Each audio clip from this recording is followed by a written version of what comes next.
What if I told you that the man behind some of the greatest albums in music history, a man who sold out arenas, won 24 Grammy Awards, and changed the sound of an entire generation, was once told, flat out to his face, that he should just give up? Not once, not twice, but over and over again for nearly a decade. And the craziest part, he almost listened. Welcome back to Fame Breakthrough, the channel where we pull back the curtain on the stories that the highlight reels never show you. I'm talking about the grit, the rejection, the near misses, and the moments that almost broke the people who would later become legends. And today, we're going deep on one of the most fascinating, complicated, and genuinely unbelievable rise stories in the history of music. We're talking about Kanye West. Now, before you say anything, I know, Kanye is a polarizing figure, and we're not here today to debate his personal life, his controversies, or his Twitter fingers. What we are here to talk about is something that almost nobody gives this man credit for anymore, and that is the sheer, relentless, almost supernatural hunger that took a kid from the south side of Chicago and turned him into one of the most influential artists the world has ever seen.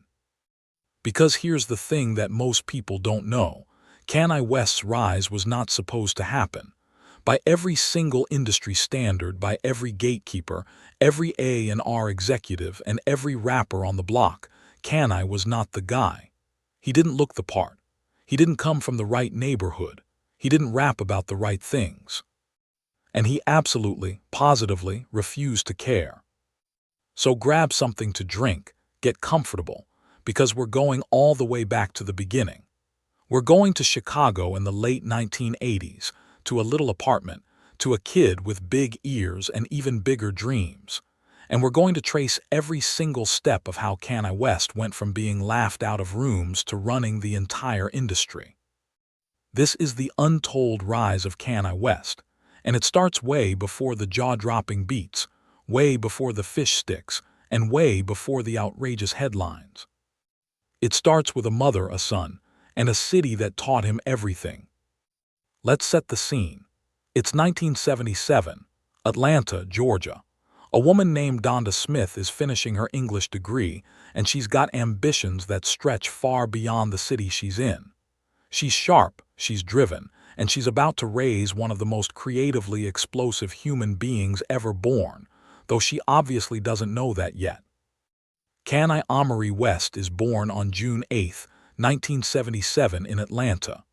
But the family moves early, and it's Chicago, specifically the South Side, that becomes the world that shapes him. His parents divorce when he's just 3 years old, and Kanye ends up primarily with his mother, Donda. Now here's something that doesn't get talked about nearly enough when people tell Kanye's story. Donda West was not just a supportive mom. She was a professor of English at Chicago State University. She was an educator, an intellectual, a woman who believed deeply in the power of language, of storytelling, of self-expression. And she poured all of that into her son from day one. From the time Kanye could hold a pencil, Donda was encouraging him to write. When he started drawing and painting, she didn't dismiss it as a kid messing around, she took it seriously. When he told her he wanted to make music, she didn't sit him down and say, "You need a backup plan." She said, "Go for it, fully, completely." And that is not a small thing, because for a lot of kids growing up on the south side of Chicago in the late 80s and early 90s, the message from the world outside your front door was often the opposite. The world told you to be realistic, to keep your head down, to not dream too loud. But inside that apartment, Donda was running a completely different program. She was telling her son, "You are exceptional, you are capable, and don't you ever let anyone convince you otherwise." That became Kanye's operating system, for better and for worse, for the rest of his life. Now Kanye's childhood wasn't all cozy books and jazz records. He spent some time in China as a young kid when Donda took a teaching position there, which gave him an early sense that the world was bigger than his block. He came back to Chicago with a curiosity that most kids his age just didn't have. He was consuming everything: music, art, pop culture, fashion. From a very young age, he wasn't just a fan of things. He was studying them, taking notes, figuring out how they worked. By the time he hit middle school, two things were already very clear about Kanye West. He was incredibly creative and he was incredibly annoying about it. I mean that in the best way. He was the kid who would not shut up about his ideas. He was the kid who would tell you completely sincerely that one day he was going to be famous. And most people around him would smile politely and think, "Sure, buddy. Sure you are." Because here's the image you have to hold in your mind when you think about young Kanye. He was not the coolest kid in the room. He was not the toughest, or the most streetwise, or the most naturally gifted rapper in Chicago. He was a somewhat nerdy, middle-class kid whose mom was a professor, who wore polo shirts and attended a decent school, and who wanted to make hip-hop music in a city and a genre that, at the time, demanded a very specific kind of credibility. And he had approximately none of it. But he had something else. Something that is actually rarer and more valuable than street credibility or natural talent or perfect timing. He had obsession. A genuine, burning, around-the-clock obsession with music production. He would sit in his bedroom for hours, literally hours, on a simple drum machine, looping samples, chopping beats, layering sounds. His mother has said that she would fall asleep and wake up, and Kanye would still be at that machine, headphones on, completely locked in. He started selling beats while he was still in high school, not making them just for fun, actually selling them. At 15, 16 years old, Kanye West was already in the business of music. He was already treating his passion like a profession. That detail right there is actually one of the most important things in this entire story, so I want you to hold on to it. Because the gap between people who dream and people who break through is almost never talent. It's almost always the decision to treat the dream like a job before anyone else treats you like you deserve one. Kanye made that decision as a teenager. He enrolled at the American Academy of Art in Chicago after high school and then transferred to Chicago State University, his mother's school. But if you know where this story goes, you already know that college wasn't going to hold him for long. Because around this same time, something was starting to happen musically in Chicago. The city was developing its own hip-hop identity, and Kanye was starting to make noise. He dropped out of college to pursue music full-time. Donda was devastated. She's talked about this publicly, and honestly, it's one of the most human moments in the whole story. This brilliant, educated woman who had built her entire life around the power of formal learning, watching her only son walk away from a degree to chase beats. She was scared for him. She was worried. But she also knew her son, and she supported him anyway. Years later, Kanye would make an entire album about that decision and what it meant. But we're getting ahead of ourselves. Because first, Kanye had to survive the years that almost broke him. Here's where the story gets really interesting and really painful, depending on how you look at it. By the late 90s and early 2000s, Kanye West had built a legitimate reputation as a producer in Chicago. His beats were creative in a way that was genuinely different from what everyone else was doing. While most hip-hop production at the time was dominated by hard, grimy, street-level sounds, think dark bass lines, aggressive snares, producers like DJ Premier and Pete Rock, Kanye was doing something different. He was chopping up soul samples, taking old records, speeding them up, flipping them in unexpected ways, and creating this warm, almost nostalgic sound that had an emotional texture most rap beats didn't have. People in the know recognized it. He started getting placements. He got production credits on tracks for artists like Jermaine Dupri, Ludacris, and Talib Kweli. His beats were making their way onto real albums from real artists. By any objective measure, things were moving. And then he got into Rockefeller Records and started working with Jay-Z. Now, this is where most people start the Kanye story. But I want you to understand what Kanye's position actually was at this point. Because there's a huge difference between being in the building and being at the table. Kanye was absolutely in the building. He produced tracks on Jay-Z's The Blueprint in 2001, including the iconic Izzo HOVA, which sampled the Jackson 5's I Want You Back. That album went platinum 5 times. That track was everywhere. Kanye West helped make one of the greatest hip-hop albums ever recorded, and almost nobody knew his name. He was the producer, the behind-the-scenes guy, the person who made the magic happen so that someone else could step in front of the microphone and take the credit. And here's the thing, for a lot of people that would be enough. Being a successful producer in hip-hop is an incredible career. You can make extraordinary money, shape the sound of culture, and live a very comfortable life doing what you love.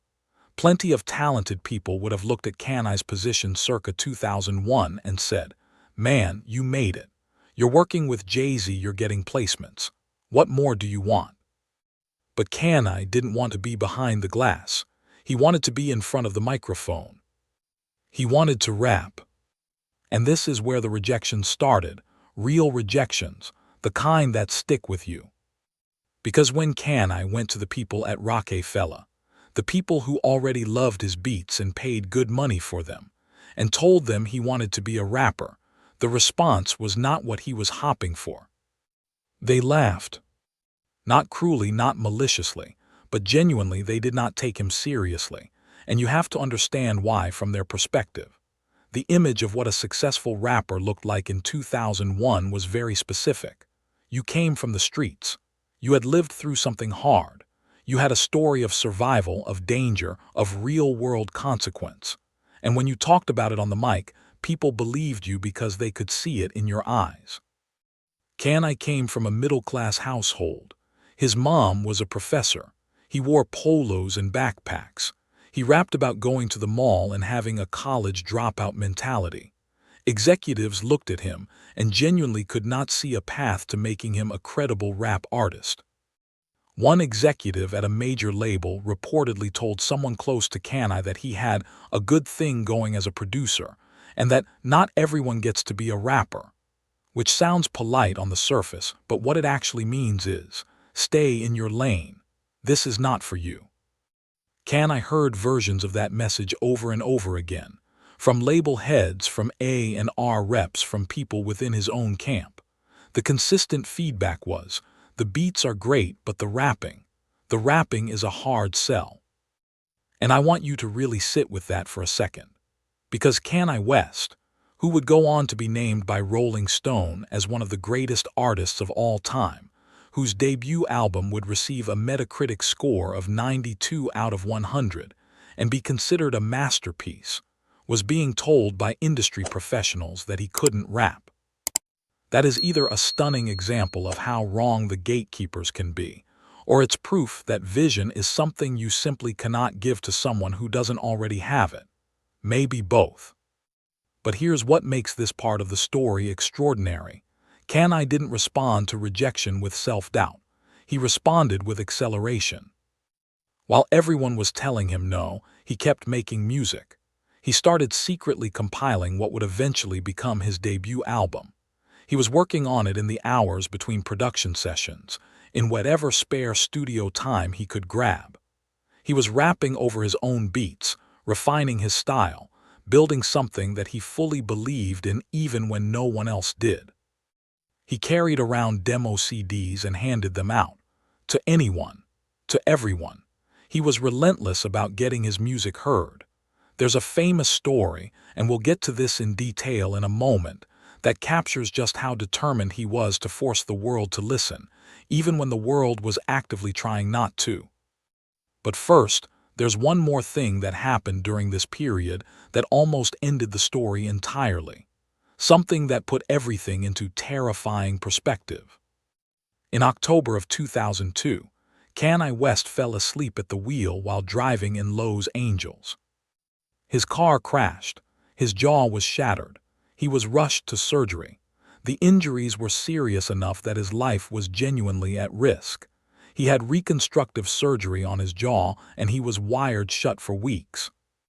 Most people in that bed in that recovery would have heard the universe saying, "Slow down, stop, reconsider." Kanye heard something completely different. He heard a deadline. He recorded a song with his jaw literally wired shut. He rapped through the wire, his voice slurred and strained about his brush with death and his refusal to stop. That song was called Through the Wire, and it would become one of the most raw, visceral, undeniable proof-of-concept moments in hip-hop history. Because you can tell people you're hungry. You can tell people you want it more than anyone else.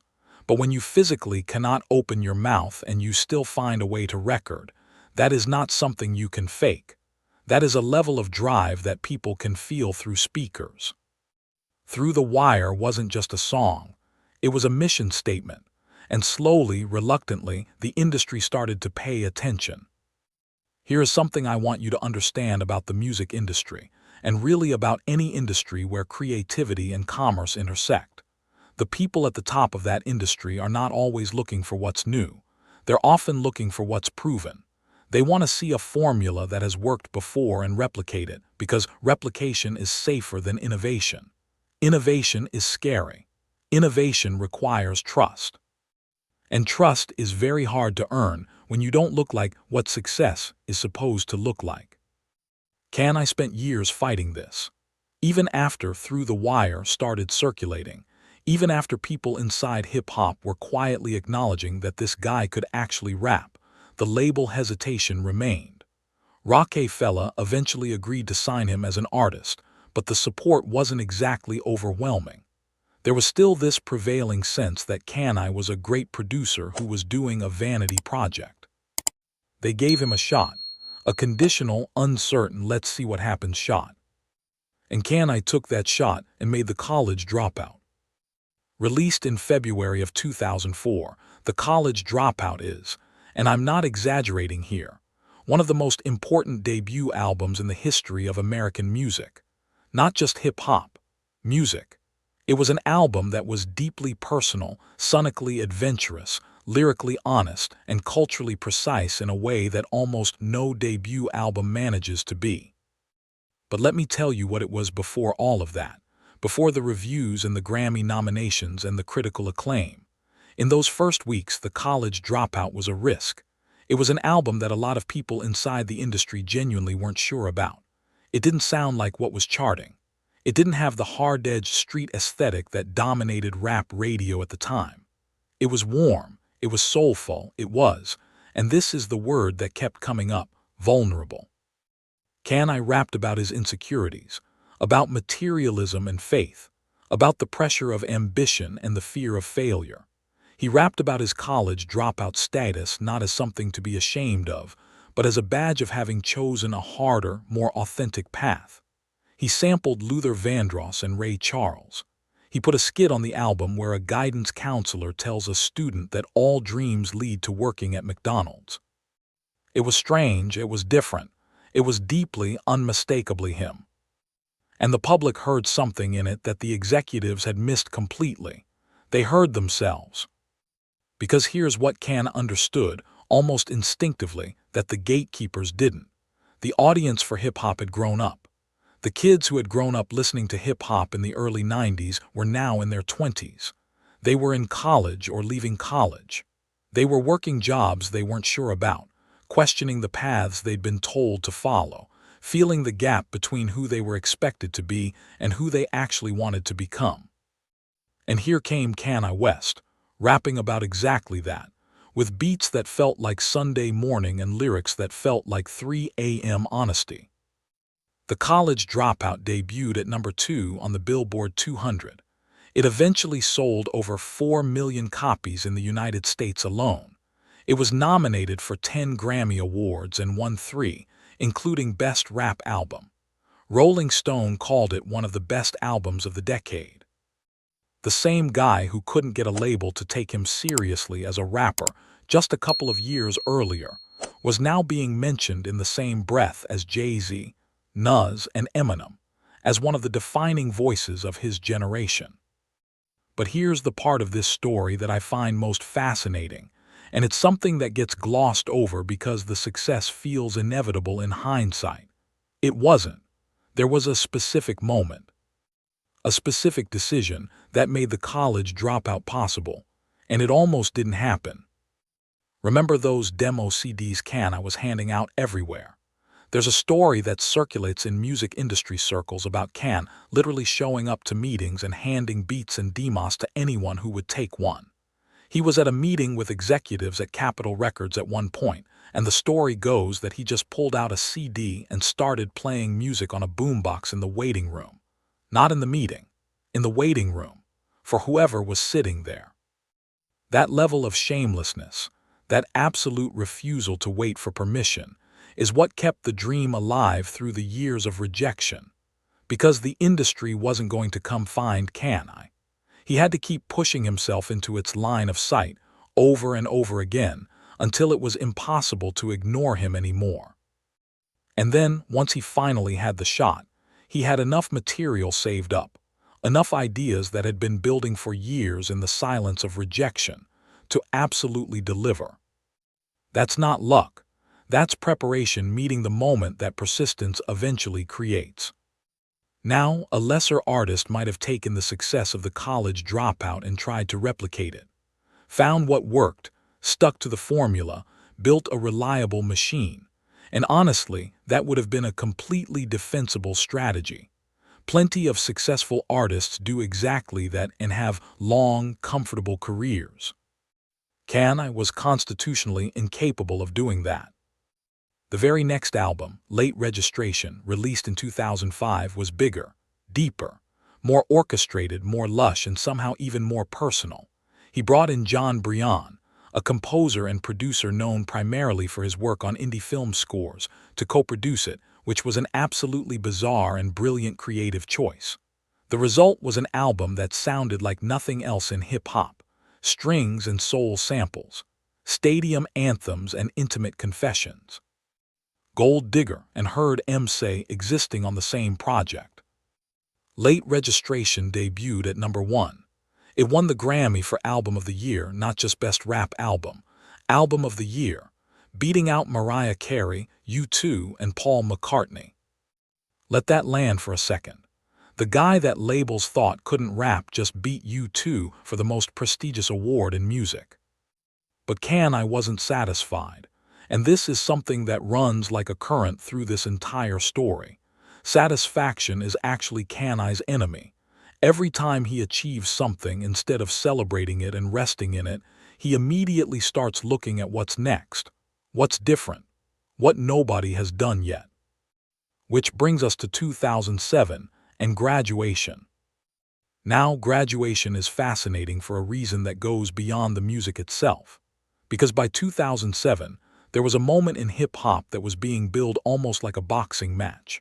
50 Cent and Kanye West were releasing albums on the same day, September 18, 2007. And 50 Cent, at the height of his commercial dominance, essentially challenged Kanye directly. He said if Graduation outsold Curtis, he would retire from making solo albums. The whole hip-hop world picked sides, and most of the betting, at least initially, was on 50. Graduation sold 957,000 copies in its first week. Curtis sold 691,000. Kanye won, and it wasn't close. But what's more important than the sales figure is what Graduation represented sonically. Kanye had fully abandoned the soul sample formula that made him famous. He was now working with synthesizers, electronic textures, stadium-sized production influenced by artists like Daft Punk and Kraftwerk. He was, essentially, in the middle of his commercial peak, deciding to throw away the map and start drawing a new one. Stronger, sampling Daft Punk's Harder, Better, Faster, Stronger, became one of the biggest songs of the year. It was hip-hop that sounded like it belonged in a stadium or a nightclub or both. It was a sound that would directly influence the next decade of pop music. And then his mother died. On November 10, 2007, Donda West passed away following complications from a cosmetic surgery procedure. She was 58 years old. I want to stop here for a moment because this isn't just a biographical detail. Donda West was not simply Kanye's mother. She was, by every account, his foundation. She was his first believer, his most consistent champion, his creative confidant, and the person who had told him from the very beginning that he was exceptional. She was the reason he had the psychological resilience to absorb years of rejection without collapsing. She had literally built the emotional architecture of his confidence. And she was gone. What followed was a period of profound darkness in Kanye's life that eventually led to what many consider his most important artistic statement. Because the album he made in the aftermath of losing his mother, 808s and Heartbreak, released in 2008, was something that almost nobody saw coming and almost nobody understood at first. Gone were the soul samples and the hip-hop swagger. Gone was the triumphant energy. In its place was something raw and alien, Kanye singing, not rapping, singing, almost entirely through auto-tune, over-sparse mechanical beats that sounded like a heartbeat monitor in a hospital. The album was about grief, loneliness, and emotional numbness, and it was delivered in a way that felt almost deliberately uncomfortable. Critics were confused, some were dismissive. The rap audience didn't know what to do with it. And then something happened over the next few years that is one of the most remarkable examples of cultural delayed gratification in modern music history. 808s and Heartbreak started to grow. Slowly, steadily, a whole generation of younger artists started citing it as the most influential album they'd ever heard. Drake, Travis Scott, Frank Ocean, Kid Cudi. The entire emotional, confessional wave of rap music that would define the 2010s traces its DNA, in large part, back to 808s and Heartbreak. Kanye didn't make a crowd-pleasing album when he was at his lowest. He made the most honest album he could make, and in doing so, he accidentally invented a genre. That is the kind of thing that only happens when someone is fully committed to authenticity over commerce, when the art matters more than the reception. But let's talk about the moment the world almost fully turned on Kanye West. Because as remarkable as the story is up to this point, we haven't yet talked about the moment when his public image went from eccentric genius to something much darker in the public mind, and the artistic response that came out of it. It's September 13, 2009. The MTV Video Music Awards. Taylor Swift has just won the award for Best Female Video for You Belong With Me. She is 19 years old, nervous and genuinely delighted, and she's giving her speech when Kanye West walks onto the stage, takes the microphone out of her hand, and tells the audience on live television that Beyoncé should have won.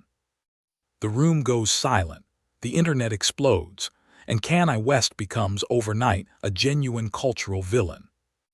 Now, I'm not here to relitigate that moment or assign moral grades to anyone involved. What I want to focus on is what happened to Kanye in the aftermath and what he did with it. He was booed off the stage that night. He issued an apology on his blog almost immediately. He went on The Tonight Show and apologized again, visibly shaken. But the internet in 2009 was not a forgiving place for a moment like that.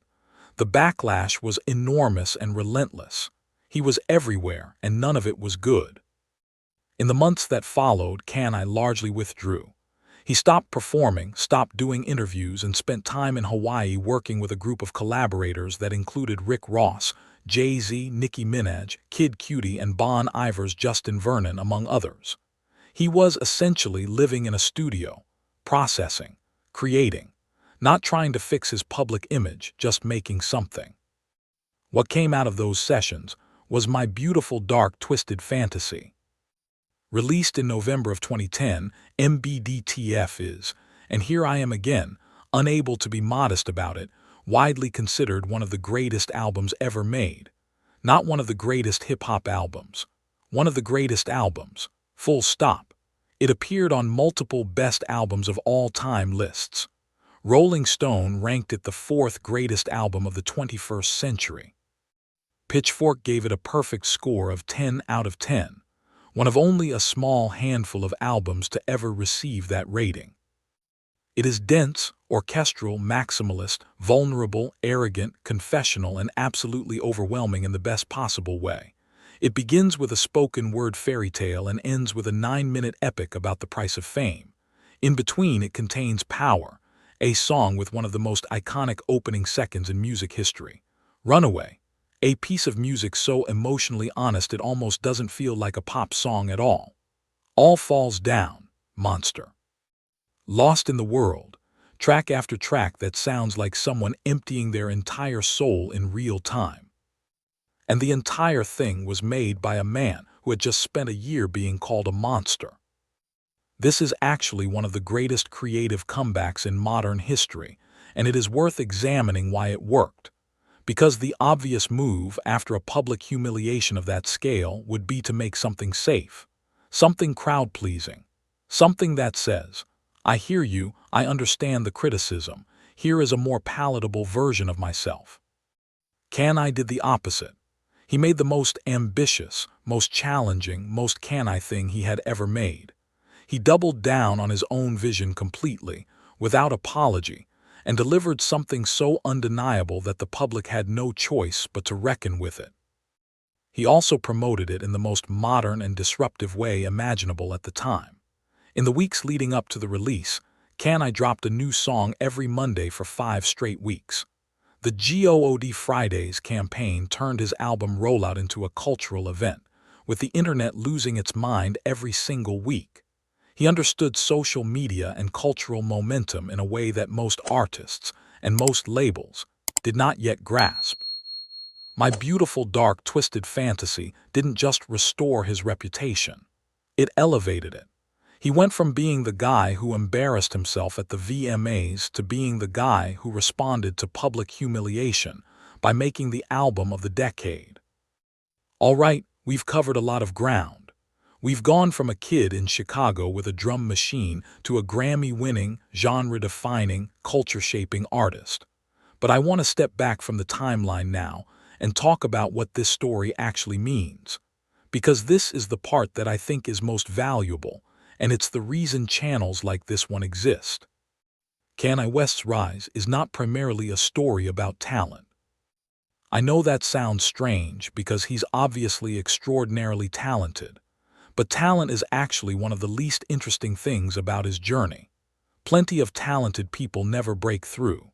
The music industry, like most creative industries, is overflowing with talented people who never get their shot, or who get their shot and can't hold it, or who get their shot, mess it up, and never recover. What Kanye's story is really about is the architecture of belief. Think about what it actually takes to do what he did. He started selling beats as a teenager, before anyone told him he should. He spent years making music in his room that nobody was asking for. He walked into rooms where executives didn't take him seriously and handed out demo CDs anyway. He got told repeatedly by people with real power that his vision for himself was unrealistic, and he not only ignored them but used the rejection as fuel. He worked with a wired jaw. He processed one of the most public humiliations of any celebrity in recent memory and turned it into the album of the decade. He lost the person who was the foundation of his entire sense of self, and he made 808s and Heartbreak, a work that became one of the most influential albums in modern music. At every single point in this story, the rational response would have been to adjust the dream downward, to accept the industry's assessment, to produce for other people and stop trying to rap, to recover from the VMA incident by making safe music, to grieve his mother privately and come back with something commercial and unchallenging. And at every single point, Kanye did the opposite. Now, I want to be clear about something, because this channel is about taking real lessons from these stories, not just making famous people sound perfect. Kanye's refusal to compromise, his absolute certainty in his own vision, these qualities that drove his incredible artistic rise are the same qualities that have also created enormous personal and professional difficulties throughout his life and career. The same thing that makes him capable of My Beautiful Dark Twisted Fantasy is the same thing that walks onto stages uninvited. The relentlessness cuts in every direction. So the lesson is not, do exactly what Kanye did. The lesson is more specific than that. The lesson is, Know the difference between what the gatekeepers think is possible and what is actually possible. Because those are two completely different things, and the gatekeepers are wrong more often than they're right when it comes to genuinely original vision. The lesson is, your specific difference might be your greatest asset. Kanye was rejected specifically because he didn't fit the template. And the thing that didn't fit the template is precisely what made the college dropout resonate with millions of people who also didn't fit the template. The lesson is, keep making the work even when nobody's watching. Because the years Kanye spent making music that nobody was acknowledging yet were the years he was building the foundation. All those hours on the drum machine, all those demos nobody asked for, that was the invisible work that made the visible success possible. The overnight breakthroughs almost never happen overnight. They happen after 1,000 invisible days. And the lesson is, adversity is not a detour from the journey. It is the journey, the jaw injury, the rejection, the VMA, his mother's death. Each of these things in real time looked like a potential end to the story. In hindsight, each one becomes a chapter that made the next chapter possible. Not because suffering automatically leads to greatness. It doesn't. But because what you do with the suffering is a choice. And Kanye, again and again, chose to make something out of it. Here's something that people who study music history will tell you about Kanye West, and it's something that tends to get buried under all of the noise that surrounds him as a public figure. His influence on music is not limited to his own genre. Think about the artists who have explicitly cited 808s and heartbreak as a formative influence. Drake, Travis Scott, Frank Ocean, The Weeknd. Think about the producers who built careers on techniques Kanye pioneered in the early 2000s, the soul sample flip, the orchestral hip-hop arrangement. Think about the way he democratized certain kinds of vulnerability in rap music, creating space for an entire generation of artists to talk about their feelings, their insecurities, their emotional lives in ways that would have been considered commercial suicide in 2001. The ripple effects of his creative decisions are so widespread and so deeply embedded in contemporary music that it's actually very hard to imagine what popular music sounds like without him. Yeezy, his 2013 album, stripped hip-hop down to something almost aggressively industrial and confrontational, and created yet another template that producers are still working from. The Life of Pablo in 2016 was released as a living album. He changed and updated it after it came out, essentially treating a commercial release as an ongoing creative document. That idea of the album as something fluid and evolving rather than fixed is now something that multiple major artists have adopted. From fashion, the Yeezy brand and its influence on streetwear and sneaker culture, to the way he approaches album rollouts, to the way he frames conversations about mental health in the context of fame and high achievement, Kanye West has functioned not just as an artist but as a cultural architect. None of that was supposed to happen. Remember, the kid with the polo shirt and the demo CDs was not supposed to be any of this. The producer was supposed to stay behind the glass. The rapper was supposed to stick to what was proven. The disgraced VMA guest was supposed to quietly disappear. The story of Kanye's rise is, ultimately, a story about the limits of what other people can see versus what you can see in yourself. It's a story about the extraordinary power of refusing to accept someone else's ceiling as your own. And that right there is why we tell these stories. Let me bring this home with one image that I think captures everything. It's 2004. The College Dropout has just come out. Kanye West is doing an interview, and the interviewer asks him what it feels like to finally be here, to have arrived, after all those years of being told he wasn't the right fit. And Kanye says something that I think about a lot. He says, roughly, "I don't feel like I arrived. I feel like I forced my way in." And that distinction is everything. Arriving implies that someone opened the door for you, that the opportunity came and you were ready for it, that the system recognized your worth and rewarded it.